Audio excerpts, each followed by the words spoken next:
السلام علیکم ناظرین، آج میں آپ کو بتاؤں گی کہ اپنے کانوں کی صفائی کیسے کی جائے۔ بعض اوقات نہاتے ہوئے بھی کان میں پانی چلا جاتا ہے اور بعض لوگ کان کی صفائی کافی برے انداز سے کرتے ہیں، کبھی ماچس کی تیلی تو کبھی بال پن تو کبھی چابی تک کے استعمال سے گریز نہیں کرتے، جبکہ کان جسم کا نازک حصہ ہوتا ہے۔ درد تو ہوتا ہے بلکہ کان کے پردے کو بھی نقصان پہنچ سکتا ہے۔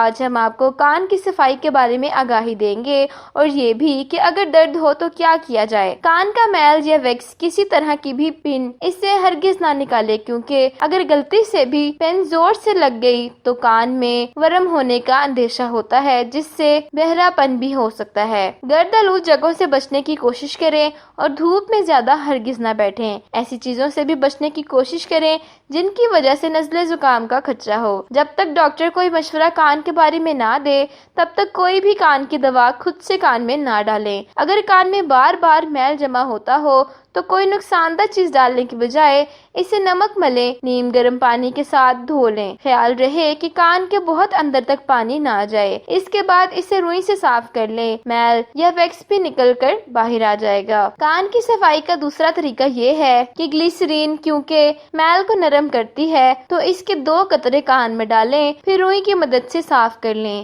سارا میل باہر نکل جائے گا۔